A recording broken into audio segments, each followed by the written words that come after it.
Bismillahirrahmanirrahim. Assalamualaikum warahmatullahi wabarakatuh.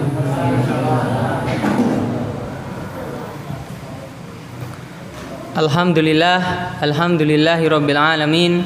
Wassalatu wassalamu ala asrofil anbiya'i wal mursalin wa ala alihi washabihi ajmain, amma ba'du. Pertama-tama marilah kita panjatkan puji syukur atas kehadirat Allah Subhanahu wa taala yang telah memberikan kita rahmat, nikmat serta hidayahnya kepada kita semua, sehingga kita bisa berkumpul di Masjid Sholihin ini dalam rangka melaksanakan sholat isya dan tarweh secara berjamaah dalam keadaan sehat walafiat. Sholawat serta salam tak lupa kita haturkan kepada junjungan kita Nabi Agung, Nabi besar, Nabi Muhammad Sallallahu Alaihi Wasallam yang kita nantikan syafaatnya di yaumul akhir. Bapak Ibu jamaah sholat isya dan tarawih yang dirahmati Allah, alhamdulillah kita sudah memasuki hari yang ke-7 di bulan Ramadan ini.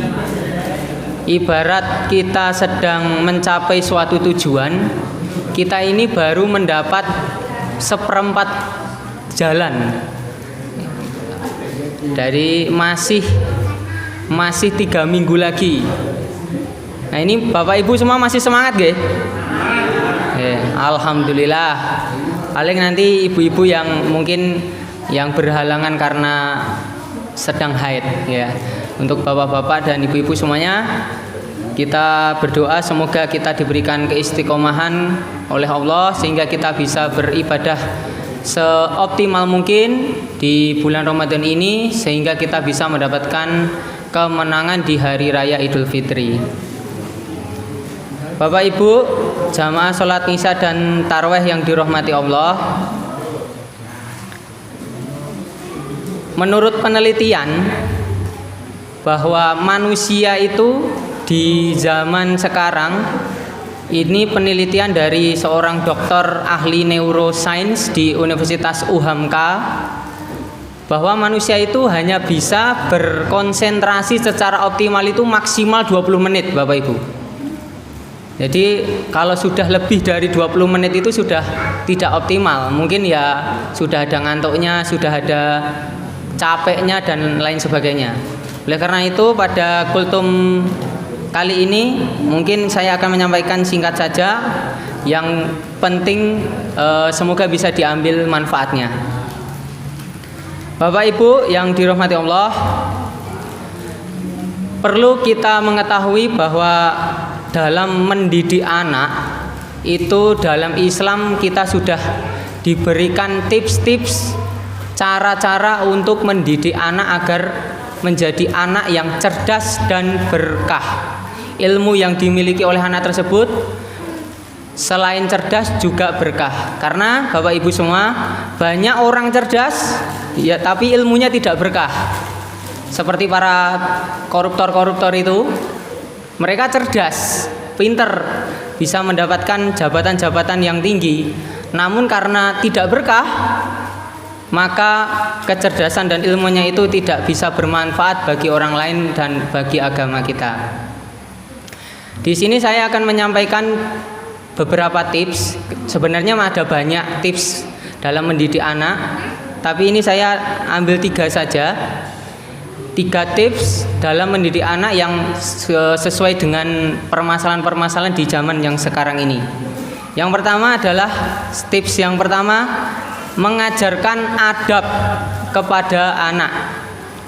Banyak orang tua sekarang ini yang mungkin mementingkan belajar, langsung diajarkan ilmu, diajarkan leske, hafalkan Al-Quran, tapi mungkin masih banyak orang tua yang lupa untuk mengajarkan adab terlebih dahulu. Dari Ibnul Mubarak, beliau menyampaikan bahwa kami mempelajari masalah adab itu selama 30 tahun, sedangkan kami mempelajari ilmu itu 20 tahun. Kemudian Ibnu Sirin juga menyampaikan bahwa para ulama-ulama dahulu mempelajari petunjuk adab terlebih dahulu sebelum mereka menguasai ilmu. Dari sini kita bisa mendapatkan suatu kesimpulan Bapak Ibu bahwa mempelajari adab itu ibaratnya kita menyiapkan suatu wadah ember. Kita siapkan dulu embernya yang besar agar kita bisa menampung air. Air ini ibaratnya seperti ilmu ini dengan mudah dan banyak. Kalau wadah ini tidak kita siapkan, ternyata wadah yang kita siapkan bocor atau mungkin bahannya kurang kuat, maka air tersebut pun mungkin bisa merembes dan tidak awet pada wadah tersebut. Jadi ada banyak Bapak Ibu adab-adab dalam kehidupan. Yang paling penting adab-adab dalam menuntut ilmu seperti bagaimana kita menghormati seorang guru, bagaimana kita adab ketika datang ke majelis ilmu. Ada banyak adab ketika tidur, adab ketika mandi. Nah itu perlu kita ajarkan kepada anak-anak kita, dan insya Allah dengan kita mengajarkan adab kepada anak-anak kita, nanti anak kita akan lebih mudah dalam menerima ilmu, baik ilmu agama, ilmu umum, matematika, bahasa Indonesia, itu insya Allah akan lebih mudah apabila kita juga mengajarkan adab terlebih dahulu. Kemudian tips yang kedua adalah memberikan makanan yang halal kepada anak kita. Jangan sampai anak kita diberikan makanan atau minuman yang tercampur oleh makanan-makanan yang haram. Dari kisah Imam Syafi'i yang bertanya kepada gurunya Imam Waqi, beliau pernah mengeluh karena pernah mempelajari suatu kitab namun ia sulit untuk menghafal, padahal Imam Syafi'i itu beliau terkenal dengan ingatannya yang sangat tajam. Kemudian Imam Waqi beliau berkata, ketahuilah ilmu itu adalah cahaya, sedangkan cahaya Allah tak bisa diberikan kepada ahli maksiat. Dari sini kita bisa mengambil kesimpulan Bapak Ibu bahwa makanan yang haram yang tercampur di dalam tubuh seseorang itu bisa menghalangi seseorang dalam menerima ilmu. Jadi seperti salah satu kisah penghafal Al-Quran yang viral di media sosial, itu beliau pernah bercerita ketika dia di luar negeri, karena beliau sudah punya hafalan yang cukup banyak. Saat itu beli mie instan di luar negeri, karena kalau di Indonesia kan kalau kita beli mie jelas ya super mie, waduh sebut merek, beli mie ada tulisan halal, nah, itu jelas karena sudah diaudit oleh MUI tentang kehalalan. Tapi kalau di luar negeri kan tidak seperti itu. Nah seorang penghafal Al-Quran tersebut ketika beli mie tersebut kurang hati-hati, beliau makan mie tersebut, direbus dimakan. Setelah itu beliau merasakan ada hal yang berbeda, kok hafalannya banyak yang lupa. Setelah beliau muhasabah, introspeksi, ternyata setelah dicek di mie tersebut ada kandungan minyak babinya. Nah itu salah satu yang diharamkan oleh Allah Subhanahu Wa Taala. Itu pun berpengaruh dari hafalannya yang hilang sebagian gitu.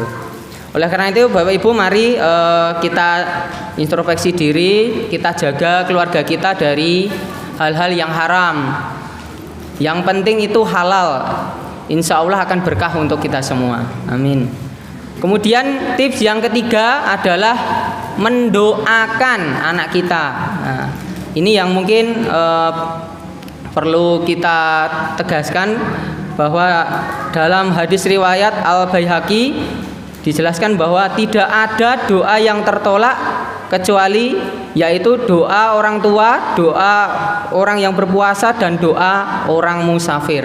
Jadi 3 doa itu dari orang tua, doa orang berpuasa, dan doa orang musafir itu diijabah oleh Allah Subhanahu Wa Taala. Jadi kalau mungkin ada anaknya yang kesulitan dalam belajar, dalam menerima ilmu, mungkin kok tidak melebu-melebu, nah itu monggo Bapak Ibu sing sabar, setiap habis sholat, setiap malam tahajud mungkin didoakan terus, semoga anakku mudah dalam menerima ilmu, dimudahkan dalam belajar, bukan malah gue diseneni terus pitole kowe kok ora iso garap bukan seperti itu. Kita doakan yang sabar, kita doakan terus, insya Allah Allah yang akan membukakan